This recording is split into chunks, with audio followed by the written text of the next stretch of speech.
Prof, I'll just request you to greet the viewer, tell them how you've been lately, because you've been away from, you've been out of the picture, and I'm sure everyone is missing you. Not only at campus, but all over. When we talk about the economy, people think about Professor Balunywa. A very good day to all of you. I hope you are all safe. I hope you've been keeping yourselves safe under these conditions. They're not been easy. Personally, I've been home doing a lot of writing, and with this Zoom, it has changed the way we are looking at things. You'll be surprised if I tell you that this morning I had 2 lectures. So this period has given us time to think a lot about many things. On the individual, in the family, where we work, and the country. And it's been time to reflect on what needs to be done. It's also shown many things about the country, about ourselves, about the economy. So they've been difficult times, I believe, for many people. A few people who are very wealthy, they've been okay. I mean, the only problem is that they could not go out. But being confined at home was a very big problem for many people. But personally, I've done well. I put on some weight, I think. Maybe eating too much and not moving a lot. Yeah, so that's how I've been. There's a lot that has been happening with activists saying so much, and the economy is also coming out to comment. And, well, just want to know, what is your say, what is your take? Because I believe you must have followed the budget reading itself. I was a bit surprised at the budget, the way it came out. This coronavirus pandemic has changed lots of things. And my gut feeling was that we as a country did not go back to revise our budget, to revisit the things that we're going to do. I may be wrong. I'm not part of the budget preparation. But my feeling was that there was no urgency of the effect of the coronavirus pandemic. So the budget was read, and of course, when you look at it, 45 billion, 21 billion from your own sources, and the rest from elsewhere, from debt. It tells you a story about the country. I mean, you yourself in your home, if every year you can't meet your expenditure, it means either your expenditure is too high or your income is too low. And you've got to do one of the two things. Try and raise your income, or try and control your expenditure. As a developing country, we can't control expenditure. As a developing country, we must raise our income, government income through taxes. But is it possible? We are raising about, I think, we are approximately 15% of our GDP, which is still quite low. Some countries, I think, France raises up to 30-40% of their tax revenue, of their revenue from taxes. The 20% would be good. I think Kenya is raising about 18%. So we still need to do a lot. But what is the problem there? The problem is that the taxable income in the country is still very low. If you have 80% of your people in rural areas, it tells you something about their income. It tells you that, yes, you can't collect much more than that because they don't have a lot of taxable activities. And when you look at what they're producing for self-consumption something like 20% of the economy. It also tells you something about our ability to collect taxes. How are we going to manage, or how would you advise Minister of Finance or the government itself on how we are going to manage with Uganda's debt itself? The best people managing the budget is people in the Ministry of Finance. I mean, they know this in and out. So they know what they're doing, definitely. But they have pressure. The government needs infrastructure. The government needs defense. The government needs health. And the government needs education. So they go out and say, sir, this is what you want, this is the budget that we have. But we can only raise half of it. So what we do to be able to meet the needs of the country, you go out and borrow. The other day I heard from, there's a video clip on the Kenyan President President Uhuru Kenyatta, talking about Kenya can fund its budget and countries like Uganda can't. I'm sure you've seen that. You know, it's a bit demoralizing that we can't do that. But Kenya is a much larger economy. Kenya is much more advanced in terms of business. So I'm not surprised at that. But the ordinary Kenyan is much poorer than us. So that makes me a little more happy. But yes, debt. Should you get debt? Should you continue to borrow? We have to borrow, yes. But how are we using the money? When you read what happens in the local press and on social media, you hear that money for the COVID-19 has been taken by people. You feel sad that we are borrowing, and at some stage somebody is going to pay back, but that person who is going to pay back didn't actually benefit from it. That's very sad. So I think there is need for more scrutiny on our borrowing. When we borrow, where is this money going? When we borrow to do roads, do we have the roads? You see the roads there. Are they good roads? Are they maintainable roads? I mean, are they 10 years, 20 years? And what is the cost of doing the road? You have heard, I don't know whether that's true, that our roads compared to Kenya are 25% higher in cost. Is that true? If that is true, then why is that so? Are we getting value for the loans that we are getting? So these are things that really should worry young people. And to me, this should worry politicians, because politicians run the country and they have objectives. The objectives of socio-economic transformation. And if you can't use the money you borrowed to create an impact, then you'll have a problem. Money is not our problem as Uganda. But is it worrying? Should we get... I'm looking at a situation where we need to worry as Ugandans, getting back to the culture which we're kind of leaving, of depending on donor funds and just looking at other states to help us out, to bail us out. Should we worry that we're getting back to that bit of living, or that kind of state where we have to bend on other people to support our economy? What do you think? The coronavirus pandemic is a global phenomenon. It has affected literally every country. It's affecting literally everybody. Even the very wealthy people like Bill Gates, the market's going down. They're losing the value of what they own. So we should worry about that. And the world has made a loss. Uganda is making a loss. Individuals are making losses. And this is something that should worry us. If we had proper global leadership, we would have overcome the pandemic in a much better manner. But I think there's a problem there at the global stage, that the global leadership, people who have been leading us globally, are in disarray. So the response the world is having to the coronavirus pandemic is really not appropriate for our economies. You will note that every economy has had a stimulus package. I think America, first of all, they put $2 trillion. They are giving $1,500 per month, I think, to people unemployed. Germany put in about $800 billion.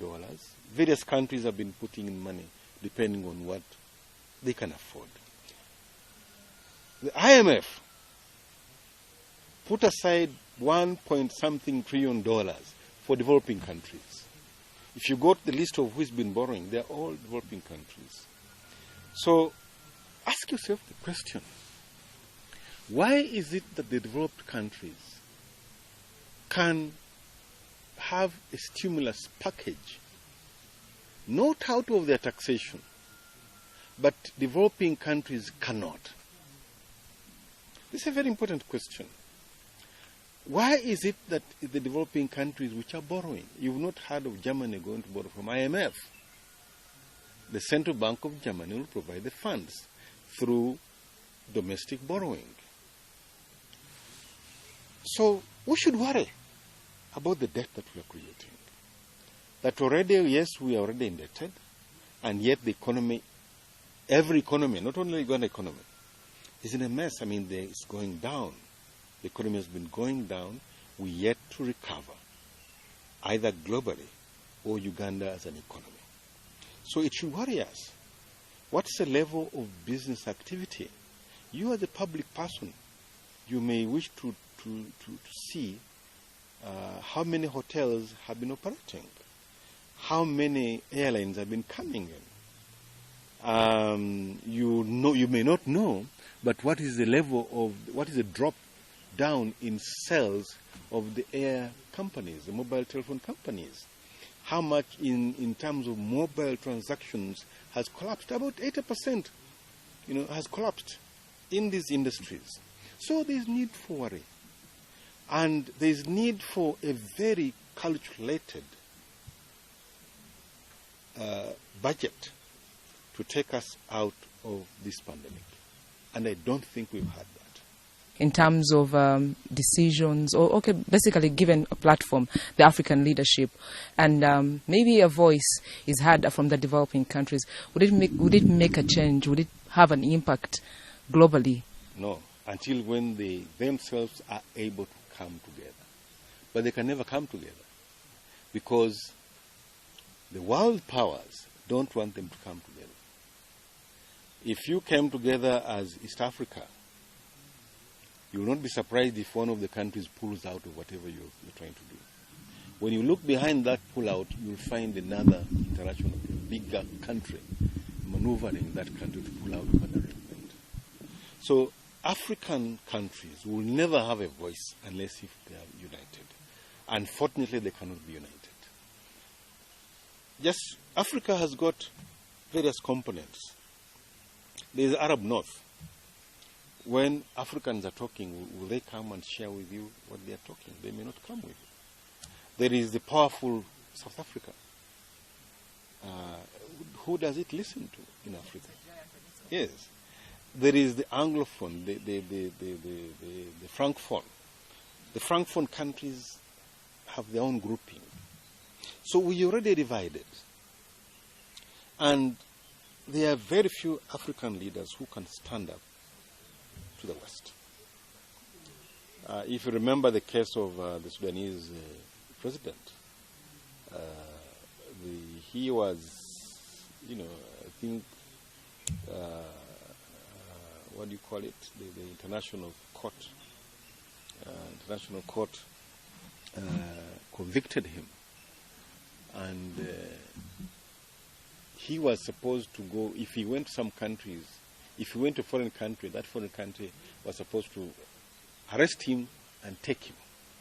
I think he came to Uganda, he went to South Africa, he was never arrested.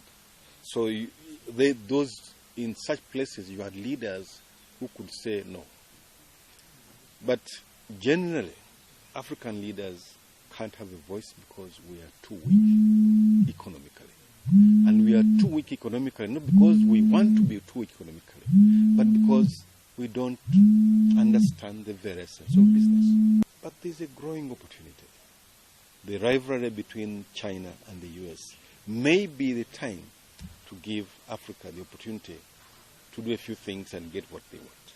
Yes. Do you think with this pandemic coming through, this would be an opportunity for Africa as a whole? And maybe they could find a way of redeeming themselves when you talk about their different sectors. Could this be an opportunity for them? Look at this way. Africa would have said, let us produce the gloves, the masks, the equipment that we require. Masks in Uganda, equipment in Kenya, this here. There was that opportunity. Have we used it? I don't think so. You will find, for instance, that some people want to import these things because, they get a commission out of it. So It's great opportunity for Africa now, but do they know it? Can they seize it? Unfortunately, I feel they may not be able to seize it because of the inherent divisions among our countries, because of the need for our countries to compete. You see how we've managed the coronavirus pandemic in the East African region? I mean, each country did its own things. And you are part of the East African community gearing towards a common market. You have a common business. Your trailers are moving from one country to the other, but you cannot act in unison. It's unfortunate. And that is everywhere around Africa. So there's an opportunity for us. There's an opportunity for us to understand what is taking place in the environment, in the global affairs, and position ourselves to be able to take advantage of what is there. But I don't think we have. Because right now, IMF has put money to the developed countries. Look, the money is here. Come and grab it. And I think about 57 countries have already got this money, including Uganda. And I was surprised initially about out of the $450 million that we got from IMF, about 150 million was going to UDB. You know, Professor Suruma has said that until when Uganda or African countries can manage their finances and get their own sources of funds, they will be manipulated and they will be weak, and I agree with him. We didn't predict this crisis that it would come to pass, and you cannot predict your downfall either. You cannot even tell the duration or the time you have to stay down to find a way of getting back on board. But we had hope, great hope, like earlier on mentioned, when it comes to the economy, and the hope that we had that it's on the takeoff stage. But it's just a few months down the way that it's just trembling and, you know, it's getting down. What really makes an economy get to that state in just a few months? The fact that you wake up in the morning and you close down business, and for a whole month there's no production. I mean, I want you to go back into your wardrobe, maybe because you've been working. Go back to your wardrobe and check your shoes. You may have very nice leather shoes. They have now collected moss because you're not wearing them. That is how the economy is. The economy is not functioning about, we are lucky, agriculture continues. So in that sense, agriculture, as an agriculture country, people are planting. The people in the rural areas, they've been planting. We still demand food we must eat. So that sector is okay. But the rest of the sectors, especially what you would call the non-essential sectors, which was not food, electricity, phone, water, a bit of transport, maybe I shouldn't include transport because that one suffered tremendously. All these sectors have gone down. So how do they get up? You know, now the optimism we had before the coronavirus pandemic is also false. Yes, it's also false.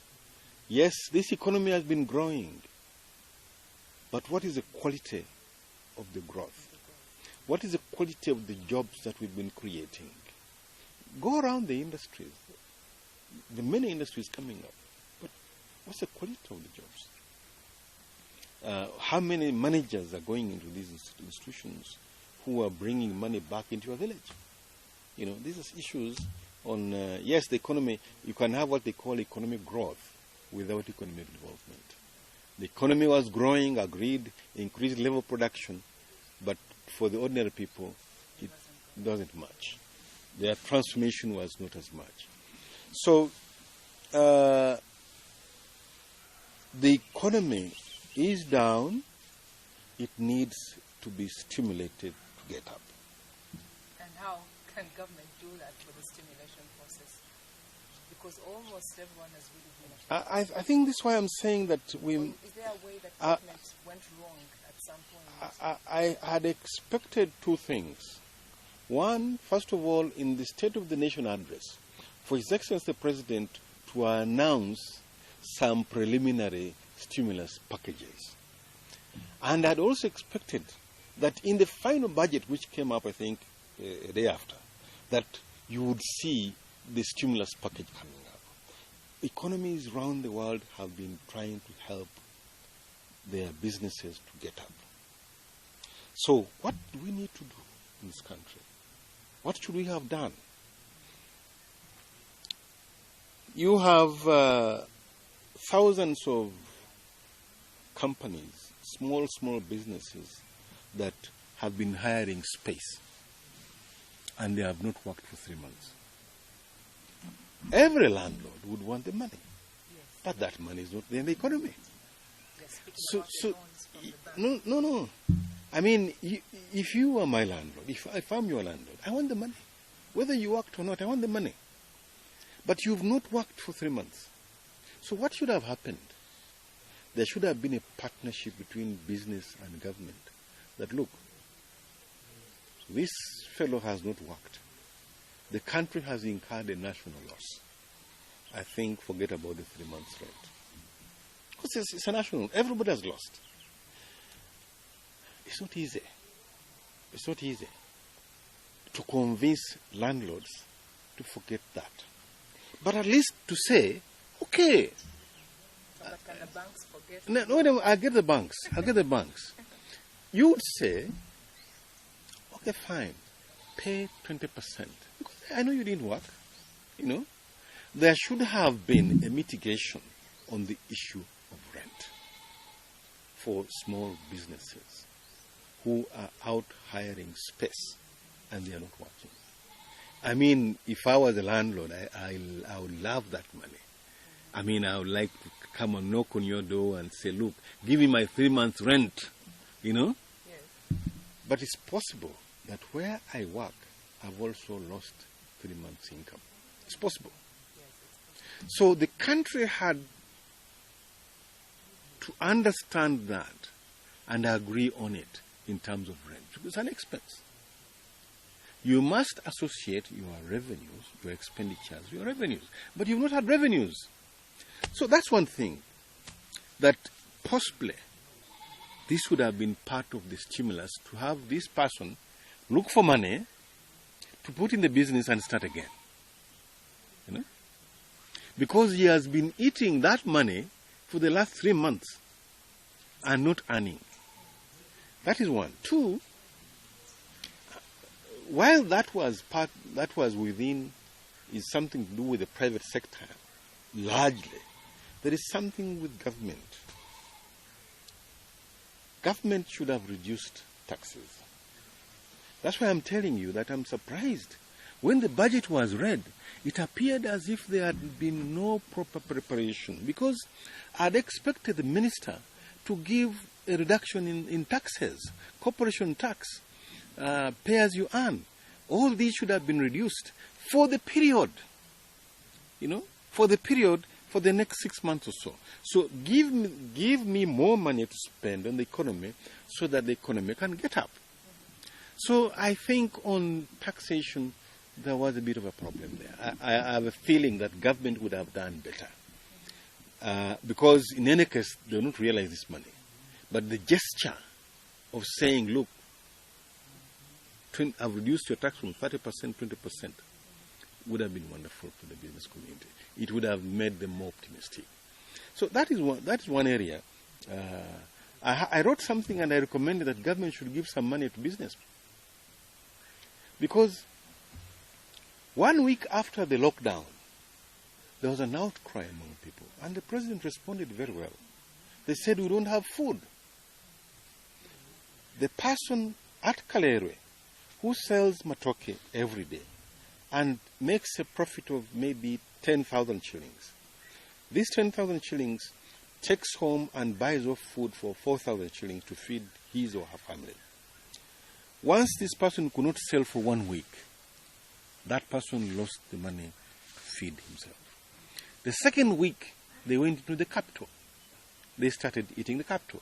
The third week, most of them didn't have money. If right now you tell them to go back to do something, they don't have the money.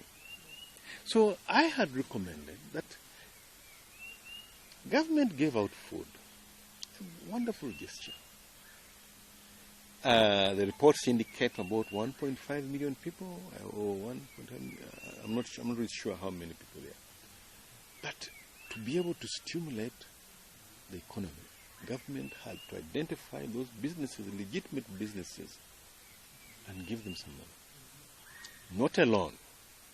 If you can give me food, you can give me that small amount of money to start my business again. That's it, part of the stimulus. Government said they put money in UDB for small businesses. I don't know how many portfolios, how many borrowers UDB has. And I don't know how many people in Katwe, in Kalere, would actually walk into UDB to look for a loan. I know there's been some kind of change now. But this money should have gone to institutions where these people go to borrow. For instance, I would put some money in SACCOs. Because these people borrow from SACCOs and they pay back. I would be in a position, we were told that 4,000 organizations had closed. What is 4,000? It's nothing. Okay, they are big. Yes, they are big, but how many people do they employ? You know? So you needed to look at the small people and through SACCOs give them some money, and also through their banks where they bank, give them some money. I'm a market person, and I would say that giving loans at a lower interest rate distorts the market. But it would be perfectly all right for government to put money in my bank somewhere. I go and borrow it at a lesser interest rate. Then I know that actually government is giving me the difference. Okay? That would enable us to stimulate the economy. But is that what has been done? I don't think so. I think money is there and maybe nobody's taking it. People even fear. How do you, where do you go to UDB? Where is UDB? Ask many businessmen. Do you know where it is yourself? The procedure itself. Do you know where UDB is yourself? Yes. Where is it? But the process of acquiring. Yes. They require lots of things. Of course, there's a need to ease them. To me, government should have worked with the associations, the different associations. You have Casita, you have manufacturer is too big. You have maybe I think in Owino they have an association. These are legitimate associations which they should have worked with to be able to give money. Maybe Casita, like you mentioned, and in Owino, when we visited them, their chairperson, they have the circles that will help the women out there. So if they had provided the money maybe to such an association, and then also visited the border riders as well, they did get a grant recently, for the divisions in Kampala, whereby they were given 5 million for each division, a grant from State House. So such an associations in the different, to help them, enable them. But then, maybe they did, maybe they had the advice. It could have brought a difference. But of course, you talked about the taxes, and previously still many taxes were being collected. Do you think there's a way to revisit and change the tax regime? Collecting taxes, there's no money. Well, KCC were exempted the public transport. They'll be paying next year. No, we have different taxes. So we're looking away how we can all revamp. We have different taxes. We have the indirect taxes, VAT, especially on imports. If you go into the details, you'll see that a big component of the money comes from transport, petroleum. How many cars have been moving in the last 3 months? So really, you can see that there has been a decline in the taxes from transport. There has been a decline. I don't know whether the air cargoes are coming in, But definitely there has been a decline in the tax collections in the last 3 months. And it will continue, possibly for the next 3 to 6 months. So those taxes will continue. But the one I was talking about is the direct tax. Give me more money to spend so the economy can be revived. Rather than taking away that money and then using it for something which may not stimulate consumption and production at the moment. So what's in for URA at the moment? URA is in problems. But of course URA is a money collecting agency. They collect money on behalf of government, on behalf of the Ministry of Finance. As an independent body, they're supposed to be more efficient. They don't make policy. Doesn't make policy. They implement policy. They can advise on policy, but they don't make policy. So URA is there to collect the money from the taxpayers. And I'm saying the taxpayers have reduced in number. The amount of taxes they are paying is less because there are less economic activities in the country. Though it's unfortunate, we heard recently that there's been a lot of money that's been going to individuals in URA. That's very unfortunate. But I'm not an expert on that. I'm sure that's a job for the Auditor General and the IGG. Yes. So Uganda should agree that we need the international bodies to come in and assist. The IMF has to come in and assist. We need help again. Yeah, well, when you're desperate, you do desperate things. The IMF World Bank has been with us since 1987, as this country agreed to liberalize the economy. So they've been with us. They've supported us. But what have they supported us in?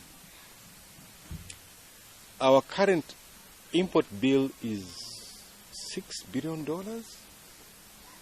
Our export bill, our export earnings is about $2 billion. We've been getting $1 billion from Cheo. That gap of $3 billion to import caps, vehicles, all these luxury goods is funded by the IMF. Is that the right thing to do?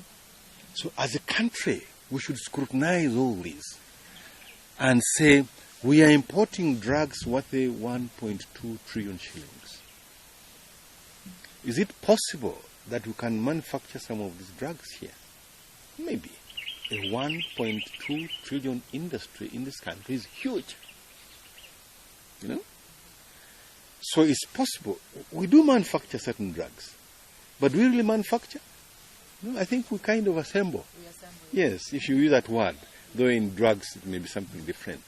So the country, government needs to do a serious look within these type of industries and say, if we are looking at a 1.2 trillion industry,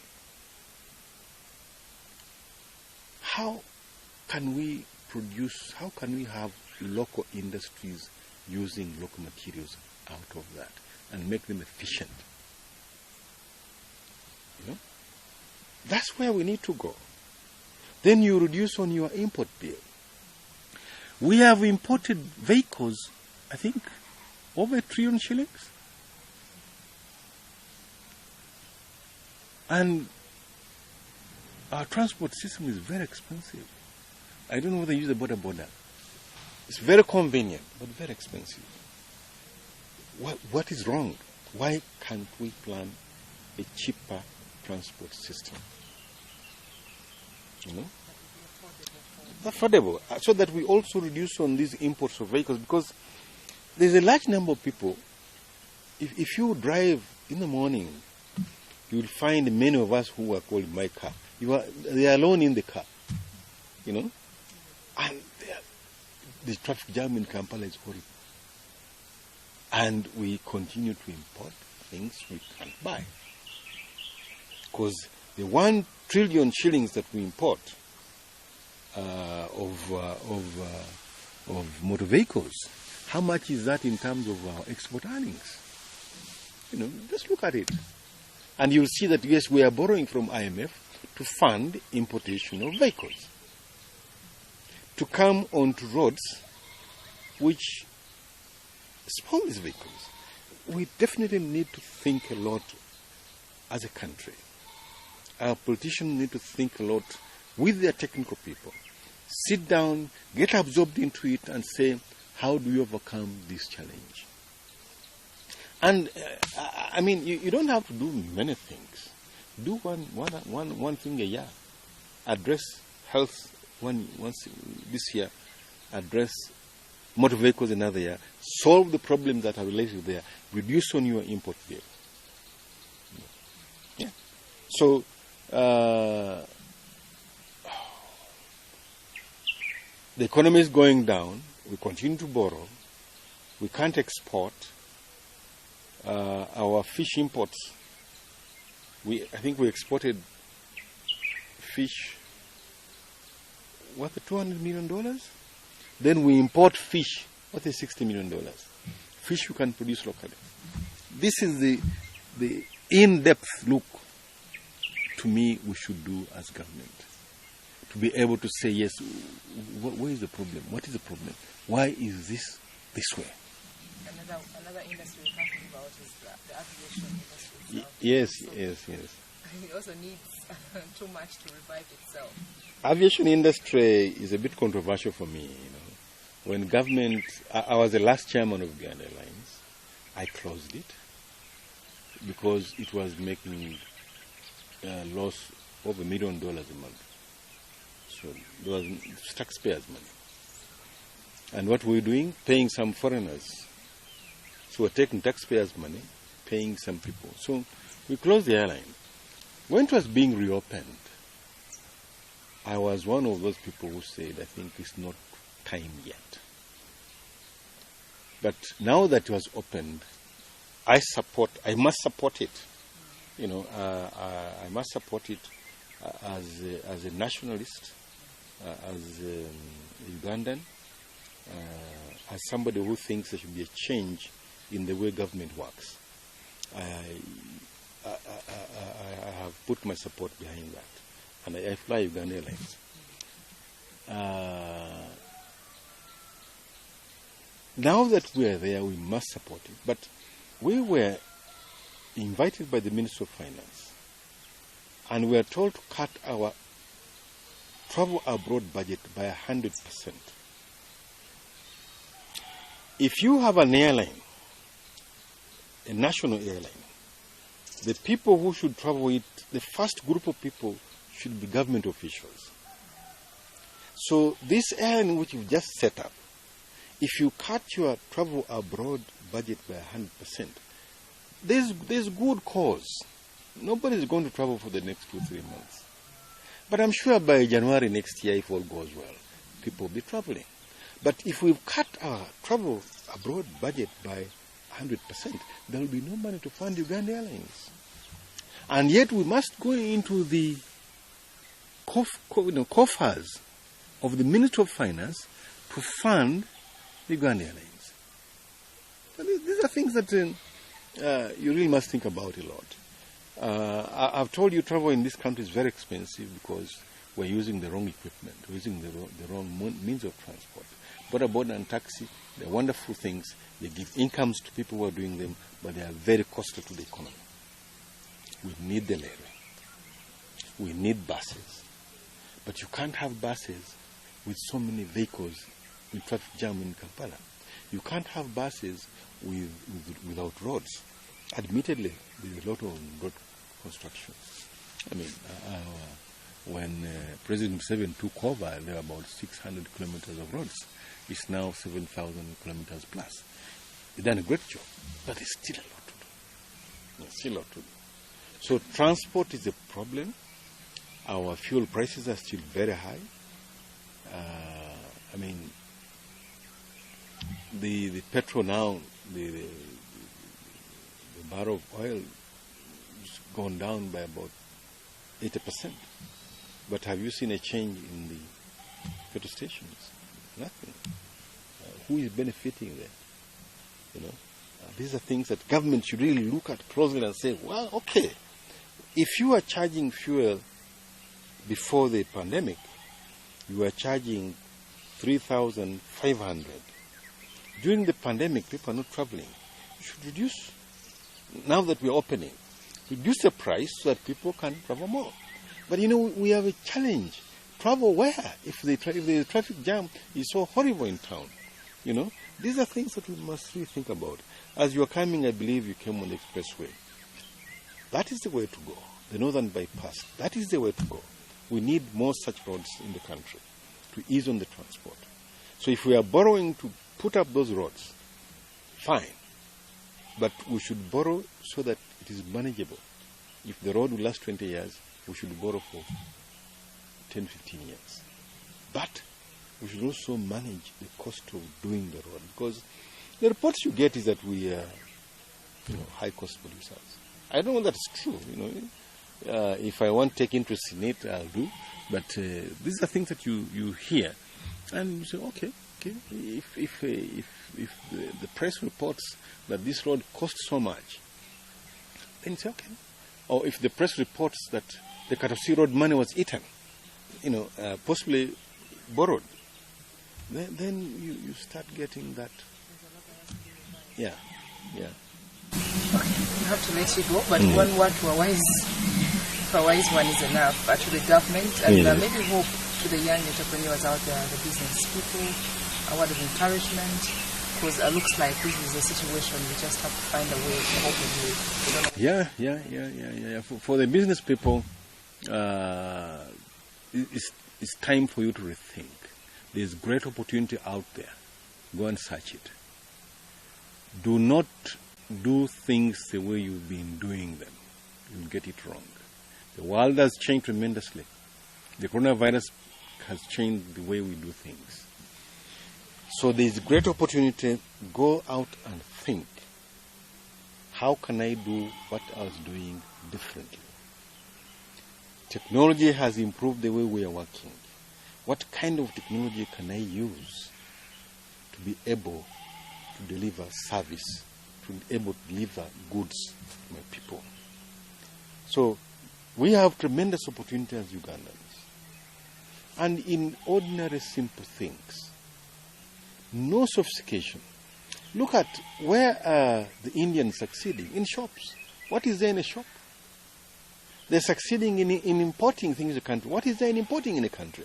It does not have the standards of manufacturing that you require. So to me, I don't see a reason why many of us don't go out there and succeed. And I'm calling upon the young people in this country that if you do not get up and start and do business, you will forever be poor. You will forever tell government, I want posh. I don't have money. You will forever be complaining about high taxes because you don't understand what taxes are. Taxes must be paid for the country to run. But they can only be paid if you are doing some business. So the business is out there. There are tremendous opportunities in this economy. It's surprising that foreigners come here and grab those opportunities and they live well. Okay, you can't say the numbers are huge, but the opportunities are tremendous. Ordinary Ugandans can go and add value to what we are producing. The president talks about this all the time. But what does that mean? Don't say add value. Tell the ordinary person in the village, you need to process that maize. You need to improve the way you are drying your maize, so you reduce on the loss in the processing, process. So we need to educate our people about business opportunities, and they are in very simplistic terms. Why is it that Kenyans come into this country and buy our maize? You will find them in the villages. Why aren't we buying this maize? And why is it that nobody is adding value to that maize? The other day I walked into this market and I was very pleased when I saw, you called cornflakes. I don't know whether cornflakes is a trade name. But there is a cereal by Maganjo from maize. I was so happy. I don't know Maganjo is, but he's been in this business for so long. And when I saw the cereal in ShopRite, I was very, very pleased that here's somebody who is making that effort to try and add value to what he or she is producing. This is what we need to do. People are coming in here and exploiting our resources and using them to create wealth. This is what we have to do. Besides, as a country, we should put a lot of emphasis on technical and vocational education. We should put emphasis on science education, right from primary one to where it is. And for government, they have to fund it. If you don't fund higher education, if you don't fund science education, we shall not understand technology. We shall not use it. See? We can't. Today, the young people who are managing Zoom, there are people going around selling Zoom software for meetings, for teaching students.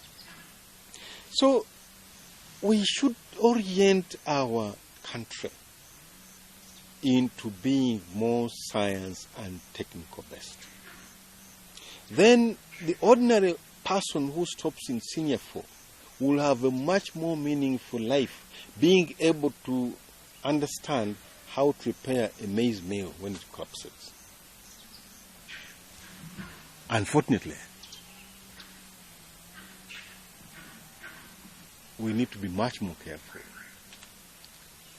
Technology has even changed that. Today, there are machines doing plaster work, machines doing bricklaying. This is bad news, because those jobs we've been talking about for the ordinary people are already being taken away by machines. So, and we need to improve our work culture. Our attitude to business, our work culture must change. I remember when I was young, I had a friend of mine who is deceased now. He was called Samuel Munyevu, a wonderful entrepreneur. I saw him. He worked so hard and he made so much money, you know. And he would always look for new things. I mean, he had this energy, this enthusiasm to run business. But what do our people want? They want money, free money, without doing anything. We can't succeed that way, unfortunately. We need to build into our young people the culture of work, not the culture of stealing. Because even when you start your own small business and you employ people, you start getting worried that they're going to steal things. These are the challenges we can't transform with this kind of culture. You know, you give somebody a job, 8 to 5, and comes at 11 for 3-4 days. We can't work with this kind of culture. That's why when we are employed by Indians and they shout at us, we're not happy. But they are saying, look, there is a job to do. You want money, I must pay you a salary. For me to pay you a salary, I need you to work during the working hours, not relax. So, my advice to young people is there is a lot of opportunity in this country. We must seek it, but we must improve our work culture. We must improve our work ethic. We must stop thinking that money is free. It will come from somewhere. It will not come from somewhere. Even the money stolen in government is tax paid by successful businessmen. Okay? So, we need to work to get out of poverty. If we don't work, we shall forever remain poor. For government, I think, as I said, I was surprised that the budget was the way it was read. There is a need for a deliberate stimulus in the economy to get the economy up and going. Otherwise, people are going to struggle. People will leave the premises where they are because they can't afford the rent. They are going to lay off people. as they lay off people, that's not good for the economy. So there's need for government to really look back into the economy and see what areas they need to support, so that these areas can restart the businesses, grow the businesses, and improve tax revenue, and also give incomes to people, take people to school. Right now, if you tell a business person who has not been working for the last 3 months and say, pay school fees for your children, what is he going to say? He's going to say, I don't have the money. So there's need to rethink. And I thought that there's a coronavirus pandemic committee which is looking at all these factors. Not only health, but the economy. Are there people looking at the economy, what the effect is by the virus? How is it impacting individuals? How is it impacting businesses? The Uganda Investment Authority did a survey recently, and they found out a number of things. They are informing our policymakers of what is happening out there in the market. And to me, I think that there is need for government to have an in-depth look at the economy, where it is, why it has gone where it is, and be able to think again that maybe this is a business we don't want. There is a boo-boo policy, for instance. As long as our imports are 3 times our exports, you have a boo-boo policy which may not work. It's very clear that you need that boo-boo policy, and the issue is to reduce that gap. You must reduce that gap. But if we, for the next 10 years, we go on accumulating that loss of about $3 billion, and it is a debt that they are giving to the government of Uganda, the people of Uganda, one day we may never be able to wake up as a country. But where does it end? It ends into seeing people poor. It's been an honor. Thank you very much. And we're humbled for your time. Thank you. I appreciate all you the blessings. coming over here.